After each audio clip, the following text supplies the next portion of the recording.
جو بندہ یہ کہے نا کہ دعا پتہ نہیں قبول ہوگی یا نہیں، اس کی قبول ہی نہیں ہونی ہے، وہ نہ مانگے. یقین چاہیے، وہ بلیف چاہیے، وہ یقین ساتھ ہو تو پھر دعا عرش تک جاتی ہے. اللہ سے دعا کرو تو گھبراؤ نہیں، اللہ سے دعا کرو تو یقین رکھو.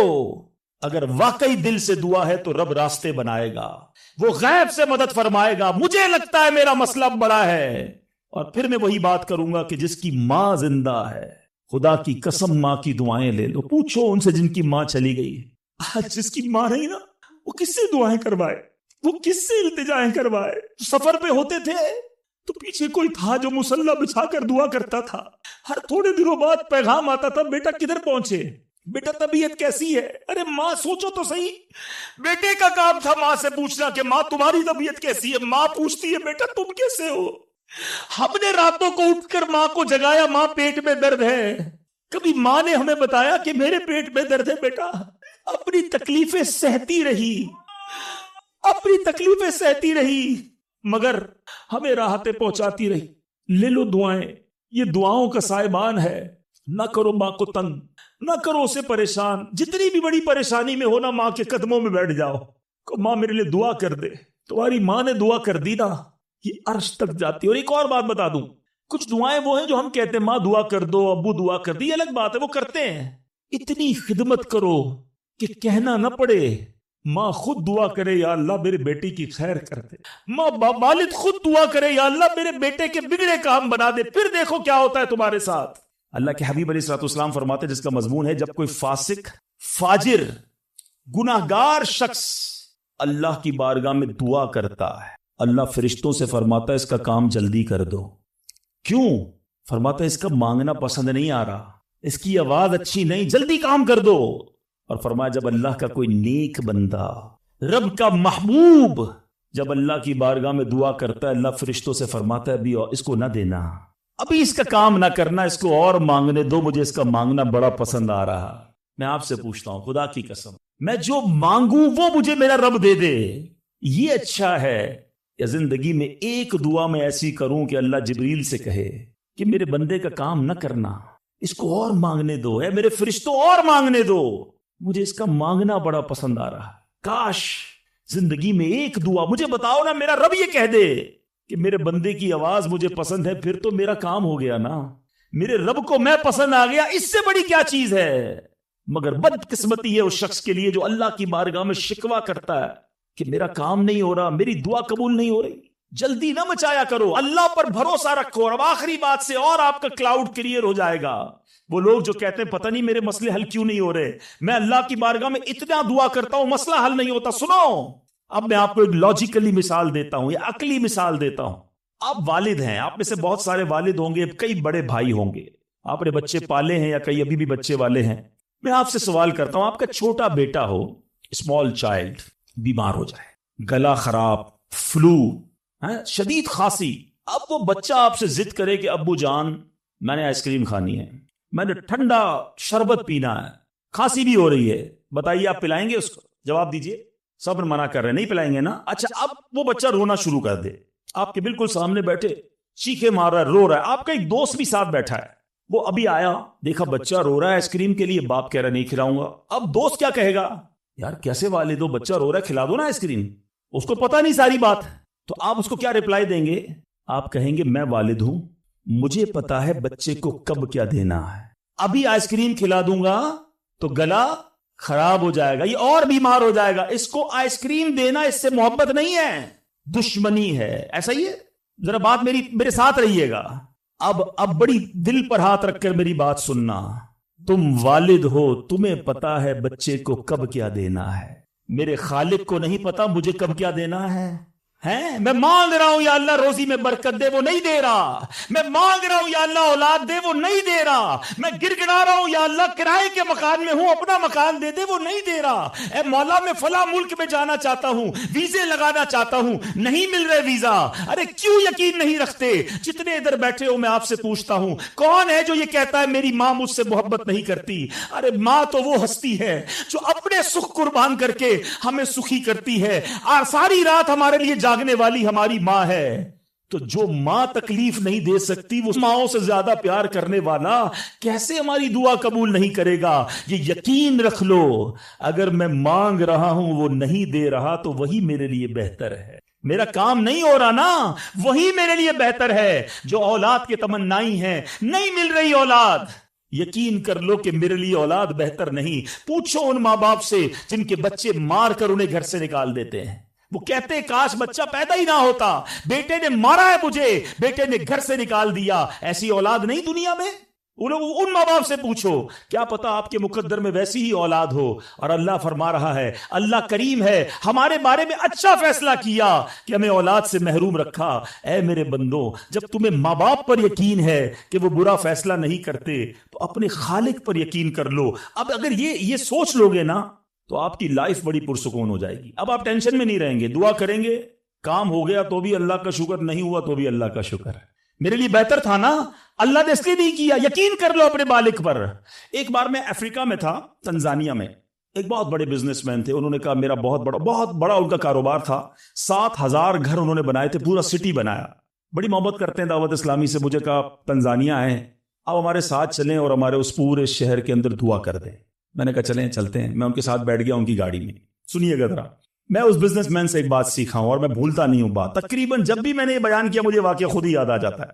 ہم گئے اس کے ساتھ، one of the biggest business man of that country, بڑا کام تھا ان کا. ہم گئے تو اتفاق تھا جو پل تھا اس شہر کو اور ان کے شہر کو ملانے والا، وہاں کوئی ورک ہو رہا تھا، کام ہو رہا تھا. گاڑی رک گئی ہماری. وہ بڑا آدمی تھا، اس نے کئی لوگوں کو فون کیا، بھائی ہماری گاڑی کو نکلنے دے. کہا نہیں صاحب گاڑی نہیں نکل سکتی، پل پر کام ہو رہا ہے، ٹریفک کلوز. بہت کوشش کی اس نے، نہیں ہوا. ہم واپس آ گئے.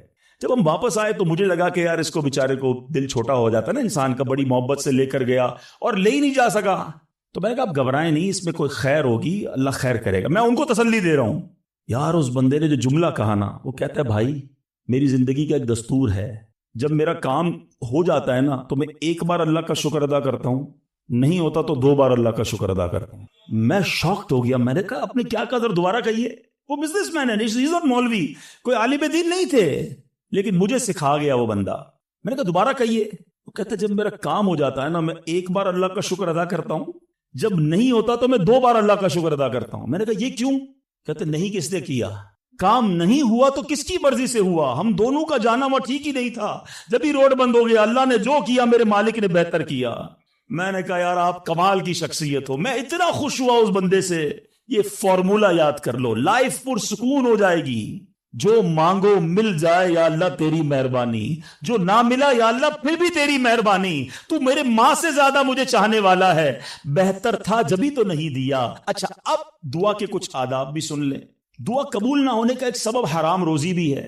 حدیث کے الفاظ ہیں حرام خور کی دعا قبول نہیں ہوتی. بندہ حرام بھی کھا رہا ہے، سود کا کام بھی کر رہا ہے، ملاوٹ بھی کر رہا ہے، جھوٹ بول کر روزی بھی کما رہا ہے، کہتا دعا کیوں قبول نہیں ہوتی؟ ایک بار حضرت موسیٰ علیہ نبینا علیہ الصلوۃ والسلام نے ایک شخص کو دیکھا، بڑا رو رہا تھا، بڑا گر گڑا رہا تھا، یا اللہ میری دعا قبول کر لے، یا اللہ میری دعا قبول کر لے. حضرت موسیٰ نے دیکھا، اللہ سے عرض کی مولا تیرا بندہ کتنا رو رہا ہے، گر گڑا رہا ہے، میرے مالک اس کی دعا قبول کر لے. ارشاد ہوا اے موسیٰ یہ اتنا روئے کہ روتے روتے مر جائے، اتنے ہاتھ اٹھائے کہ اس کے ہاتھ آسمان کو چھو لیں. اے موسیٰ میں نے اس کی دعا قبول نہیں کرنی. عرض کی مولا کیا وجہ ہے؟ ارشاد ہوا اے موسیٰ یہ کھاتا حرام ہے، اس جو لباس پہنا یہ حرام ہے. سوچئے اللہ کے نبی سفارش کر رہے ہیں اللہ اس کی دعا قبول کر لے، مگر حرام کھانے والے کی دعا قبول نہیں ہوتی. اپنی روزی پاکیزہ کرو. آپ میں سارے چاہتے ہیں نا مستجاب الدعوات بن جائیں. مستجاب الدعوات کے معنی کیا ہے؟ جس کی ساری دعائیں قبول ہوں. سب چاہتے ہو نا. حضرت سعد بن ابی وقاص نے پیارے آقا سے سوال کیا، کیا بیوٹیفل کوسچن کر لیا، ہمارے کام سیدھا ہو گیا. آقا سے عرض کی یا رسول اللہ میں مستجاب الدعوات بننا چاہتا ہوں، I want to be a مستجاب الدعوات. نبی پاک نے کوئی لمبا چوڑا، آپ کو تو پورا سلیبس دیا جاتا ہے نا، پی ایچ ڈی کرنا ہے تو اتنی کتابیں پڑھو، ایم بی بی ایس کرنا ہے تو اتنی کتابیں پڑھو. لیکن مستجاب الدعوات تو کمال ہو گیا نا، اس سے بڑی ڈگری ہے کوئی؟ جو دعا مانگو وہ مل جائے. کوئی بڑا سلیبس نہیں دیا نبی پاک نے، اتنے سال روزے رکھو، اتنی تلاوت کرو، اتنے سجدے کرو، اتنے طواف کرو. سنو ایک لائن میں میرے آقا نے جواب دے دیا، فرمایا اے سعد اپنے لقمے پاکیزہ کر لو تو مستجاب الدعوات ہو جاؤ گے. That's it. غذا پاکیزہ ہو، آپ کی دعائیں قبول ہونا شروع ہو جائیں گی. ایک اور بڑی اہم بات جو مسٹیک کر جاتے ہیں وہ کیا ہے کہ ہم دعا کے اندر فوکس نہیں کرتے. یاد رکھیں اللہ غافل دل کی دعا نہیں سنتا, یاد رکھیے گا. مثال کے طور پہ ہم دعا کرتے وقت آمین, ابھی ادھر دیکھ رہے ہیں آمین آمین آمین, بات اللہ سے کر رہے ہو اور دھیان کہیں اور ہے. اس کو میں آپ کی اگزامپل دیتا ہوں. آپ میں سے کئی ٹیچرز بیٹھے ہوں گے, پروفیسر بیٹھے ہوں گے, سیٹھ بیٹھے ہوں گے, والد بیٹھے ہوں گے. آپ کا اسٹوڈنٹ آپ کے سامنے بیٹھا ہے, آپ کا بیٹا آپ کے سامنے بیٹھا ہے, آپ کا ماتحت آپ کے سامنے بیٹھا. آپ اس کو بڑا کوئی بات سمجھا رہے ہیں, بیٹا دیکھو یوں کرنا یوں کرنا. وہ کبھی ادھر دیکھے, کبھی ادھر دیکھے, کبھی موبائل نکال لے. کیسا لگے گا آپ کو؟ کمال ہے یار, میں تم سے بات کر رہا ہوں اور تمہارا دھیان کہیں اور ہے. توجہ سے سنو. آپ کو برا لگتا ہے آپ کا بچہ آپ کی بات نہ سنے. تم رب کی بارگاہ میں ہاتھ اٹھا کر دھیان کہیں اور ہے, کدھر سے دعا قبول ہوگی؟ یہ بے ادبی ہے. بارگاہ الہی میں حاضر ہیں تو بس فوکس, پتا چلے میں کس کے دربار میں ہوں, آنکھیں جھکی ہوں, ادب سے بندہ بیٹھے وضو کر کے, اس کا خیال مالک کے دربار کی طرف ہو کہ غلام ایک مجرم بادشاہ کے دربار میں ہاتھ اٹھائے بھکاری بن کر حاضر ہوا ہے. پھر دیکھیں کیسے عطا ملتی ہے. ایک اور مسٹیک دعا قبول نہ ہونے کا ایک سبب, اور وہ ہے یقین. ایک بڑا پرابلم یہ ہے, بندہ کہتا ہے یار چلو مانگ لیتے ہیں, باقی ہوتی نہیں اپنی دعا قبول.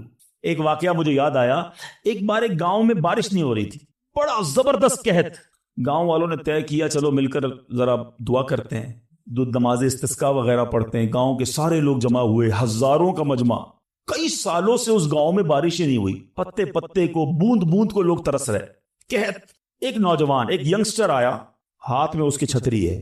سارے گاؤں والے ہنسنے لگے کہ اللہ کے بندے, کئی سالوں سے ایک قطرہ پانی کا نہیں گرا, تم چھتری لے کر آئے ہو. اس نوجوان نے کمال کا جواب دیا کہ جس سے مانگنے آئے ہیں وہی تو برسانے والا ہے. اب اگر اس نے برسا دی تو کیا بھیگتے ہوئے جاؤں گا؟ اب ہوا یہی, کتاب میں لکھا سب نے دعا مانگی, نوجوان کے یقین کی برکت سے دعا کے دوران موسلا دھار بارش شروع ہو گئی. سارا گاؤں بھیگتے ہوئے گیا, نوجوان چھتری کے نیچے چلتا ہوا جا رہا ہے. یقین ہوگا تو کام ہوگا. دعا پر یقین نہیں تو اللہ پر ہی یقین نہیں ہے تو کام کیسے ہوگا؟ یہ تو چند میں نے آداب بیان کر دیے. اب میں دو بڑی اہم باتیں کرنا چاہتا ہوں کہ دعا جو ہے نا ماں باپ کی, وہ بڑی امپورٹنٹ ہے. بعض اوقات ہم سمجھتے ہیں کہ یار کام نہیں ہو سکتا میرا, بڑا ٹپیکل ہے, میں بڑی مشکل میں پھنس گیا ہوں, میرے مسائل بہت ہیں, یہ مسئلہ حل ہو ہی نہیں سکتا, میں اتنے بڑے قرضے میں آ گیا ہوں کہ وہ قرضہ کیسے اترے گا؟ میں ساری زندگی نوکری کرتا رہوں, قرضہ تو نہیں اترنا, میری یہ بیماری ڈاکٹر کہتے ٹھیک ہی نہیں ہوگی. یہاں آ کر ہمارا کانفیڈنس شیک ہو جاتا ہے, ہم اللہ سے بھروسہ اٹھا لیتے ہیں, ہمیں لگتا ہے نہیں یار یہ پرابلم سالو نہیں ہو سکتا. آج ایک بات سیکھ کر جانا, جو پرابلم آپ کے سامنے بہت بڑا ہے نا وہ آپ کے لیے بڑا ہے. ان اللہ علی کل شیء قدیر, میرا مالک جب چاہے جیسے چاہے حکم فرمائے اور مسئلہ حل ہو سکتا ہے. اب میں آپ کو اس کو لاجیکلی سمجھاتا ہوں. ایک آپ نے دیکھا ہوگا آپ کے گھر میں چونٹیاں چلتی ہیں, بازو کا چونٹیاں ہوتی ہیں نا, اب چونٹی جا رہی ہے, آپ اس کے سامنے سیب رکھ دیں. اب چونٹی کی طرف رہ کر سوچیں, چونٹی دیکھے گی اتنی بڑی چیز سیب, چونٹی کے لیے وہ سیب پہاڑ ہے, چونٹی ہٹا سکتی ہے اس کو؟ نہیں. وہ کیا کرے گی؟ کھڑی رہے گی یا تو راستہ بدل دے گی. یار اتنی بڑی چیز سامنے آ گئی, میں تو کچھ نہیں کر سکتی. وہی سیب آپ واپس اٹھا کے جیب میں رکھ لیں, چونٹی کا راستہ کلیئر. بات سمجھ رہے میری؟ سیب چونٹی کے لیے کیا تھا؟ پہاڑ. آپ کے لیے کیا ہے؟ سیب. آپ نے اٹھایا واپس جیب میں رکھ لیا, چونٹی کے سامنے سے پہاڑ ہٹ گیا. جو پرابلم میرے اور آپ کے سامنے ہے نا, میرے لیے پہاڑ ہے, آپ کے لیے پہاڑ ہے. آپ کو لگتا ہے سالو ہی نہیں ہو سکتا. ان اللہ علی کل شیء قدیر, وہ جب چاہے جیسے چاہے, منٹوں میں, منٹ بھی زیادہ ہیں, سیکنڈوں میں پرابلم سالو کرتا ہے. دل سے دعا مانگو. اب میں آپ کو ایک واقعہ سنا, ایک ڈاکٹر کا بڑا ہی زبردست واقعہ میں نے کتاب میں پڑھا. ڈاکٹر احمد اس شخص کا نام تھا. ایک کنٹری میں وہ بڑا زبردست ڈاکٹر تھا اور one of the biggest doctor of that country. حکومت نے پلان کیا کہ اس ڈاکٹر کو کنٹری کا سب سے بڑا ایوارڈ دینا ہے, سب سے بڑا انعام. ایک سیمینار مقرر کیا گیا, اس کو ایز اے اسپیشل گیسٹ مہمان خصوصی بلایا گیا. کہا دنیا بھر سے لوگ بلائیں گے, پاکستان کے یا اس ملک کے بڑے لوگ آئیں گے, آپ کو گفٹ دیا جائے گا, آپ کو ایوارڈ دیا جائے گا. ڈاکٹر صاحب بڑے خوش کہ میرے اعزاز میں اتنی بڑی تقریب. مثال دیتا ہوں, ان کی منڈے کو تقریب تھی, سنڈے کو انہوں نے فلائٹ بک کر لی کیپٹل جانے کے لیے, دارالحکومت میں جانے کے لیے. سنڈے کو جب فلائٹ ٹیک آف ہوتی ہے, بڑے خوش ہیں ڈاکٹر صاحب کے لائف ٹائم ایک ایسا ایوارڈ مجھے ملنے والا ہے جو پوری زندگی میں نہیں ملا مجھے. فلائٹ ٹیک آف ہوئی اور جہاز جو ہے وہ جیسے ہی ٹیک آف ہوا تھوڑی دیر بعد موسم خراب ہو گیا. جہاز میں بڑے ہچکولے آنے لگے, بڑی گھبراہٹ ان کو ہو گئی. ایسا لگا کہ جہاز کہیں حادثے کا شکار نہ ہو جائے. کیپٹن نے اعلان کیا کہ جہاز میں کوئی فنی خرابی ہے, موسم بھی بڑا خراب ہے, ہمیں کسی چھوٹے سے ایئرپورٹ پر جہاز اتارنا پڑے گا. اس جہاز کو ایک چھوٹے ایئرپورٹ پر خیریت سے لینڈ کروایا گیا. سب لوگوں نے سکون کا سانس لیا. ڈاکٹر صاحب پریشان تھے کہ مجھے آج کسی صورت بھی کیپٹل دارالحکومت پہنچنا ہے, کل ایوارڈ میرے لیے ہے, ساری دنیا آنی ہے اور میں نہیں پہنچ سکا. ڈاکٹر صاحب ویٹ کرتے رہے کہ اب کب اڑے گا. ایئرپورٹ کے عملے نے کہا کہ حضور آج جہاز نہیں اڑ سکتا, یہ جہاز میں ایسی خرابی ہے, ہمارا ایئرپورٹ بھی بہت چھوٹا ہے, ہمارے یہاں کوئی ٹیکنیکل اسٹاف نہیں ہے, یہ کل ہو سکے گا. ڈاکٹر صاحب کہے میں مر جاؤں گا, بہت بڑا پرابلم ہو جائے گا, مجھے کل بہت بڑا ایوارڈ ملنا ہے, مجھے کیپٹل پہنچنا ضروری ہے. کہ دیکھیں اگر آپ نے واقعی وہاں پہنچنا ہے نا تو اس کا آسان حل یہ ہے, آپ گاڑی کرائے پہ لیں, جہاں جانا ہے وہ 6-7 گھنٹے کی ڈرائیو ہے, آپ رات تک پہنچ جائیں گے, آپ جہاز کا انتظار نہ کریں. ڈاکٹر صاحب کو مشورہ سمجھ آیا, رینٹ کار لی, گاڑی ڈرائیو کرنا شروع کی. سارے راستے میں بارش, بجلی چمک رہی ہے, اکیلا ڈرائیور گاڑی چلا رہا ہے. ڈاکٹر صاحب اچانک اس کو سمجھ ہی نہیں آئی, راستہ پہلی بار تھا, وہ کسی ان نون راستے پر چڑھ گیا, موٹر وے سے اتر کر کسی چھوٹے راستے پہ چلا گیا. چلتے چلتے چلتے بارش زبردست, بھوک زیادہ لگی. ڈاکٹر کو احساس ہو گیا کہ میں غلط راستے پر آ گیا. اب بارش بھی اتنی, بھوک سے برا حال. دیکھا ایک چھوٹا سا گھر, اس میں بلب جل رہا تھا. اس ڈاکٹر نے گاڑی وہاں پارک کی, دروازہ نوک کیا. ایک بوڑھی خاتون باہر نکلی. کہا بیٹا کون ہو؟ کہا ماں جی راستہ بھول گیا ہوں, بارش بہت ہے. کہا بیٹا اندر آ جاؤ. اس خاتون نے جو گھر میں کھانا بنا تھا ڈاکٹر کو پیش کیا. ڈاکٹر احمد کو بھوک بڑی لگی تھی, کھانا کھا لیا. اب اس بوڑھی ماں کے پیچھے ڈاکٹر نے دیکھا ایک جوان بیٹا بستر پر لیٹا ہے. کہا ماں جی یہ کون ہے؟ کہا بیٹا میرا پوتا ہے, شدید بیمار ہے, میں غریب عورت ہوں مگر میرے پوتے کو جو میری زندگی کا سہارا, ایک ایسی بیماری ہو گئی ہے. ہمارے گاؤں میں نے کئی ڈاکٹروں کو دکھایا ہے, ڈاکٹر کہتے ہیں کہ اس کا علاج پاکستان میں ایک ہی ڈاکٹر ہے جس کا نام ڈاکٹر احمد ہے, وہی کر سکتا ہے. بیٹا ہر نماز کے بعد دعا کرتی ہوں کہ اتنے پیسے جمع ہو جائیں کہ میں اپنے اس معذور بیٹے کو ڈاکٹر احمد کے پاس لے جاؤں. تم مجھے مسافر لگتے ہو, ذرا تم بھی دعا کر دو میرے بیٹے کا علاج ہو جائے. ڈاکٹر احمد دسترخوان پر بیٹھ کر رونے لگا. کہتا ہے ماں جی میرے جہاز کا خراب ہونا, چھوٹے ایئرپورٹ پر اترنا, میری گاڑی کا راستہ بھولنا اور آپ ہی کے دروازے پر آ کر کھڑے ہونا, یہ فقط آپ کی دعاؤں کا ثمرہ ہے. میں ہی ڈاکٹر احمد ہوں, آج آپ کے گھر میں آ گیا ہوں, میں آپ کے بیٹے کا علاج کروں گا. یہ ہے دعا. اور آخری بات آج کے بیان کی کہ کبھی کسی کی بد دعا نہ لینا. دعا اثر رکھتی ہے نا تو بد دعا بھی اثر رکھتی ہے. ہائے جو ہوتی ہے نا دل سے نکلتی ہے, وہ برباد کر دیتی ہے انسان کو. اگر آپ کو لگتا ہے نا کہ یار میرا چلتا کاروبار خراب ہو رہا ہے, میری زندگی میں پرابلم شروع ہو گئی ہیں, میرے گھر میں بڑی خوشیاں تھیں, آہستہ آہستہ چیزیں خراب ہو رہی ہیں, فوراً چیک کرو کسی پر ظلم تو نہیں کیا, کسی کی ہائے تو نہیں لی.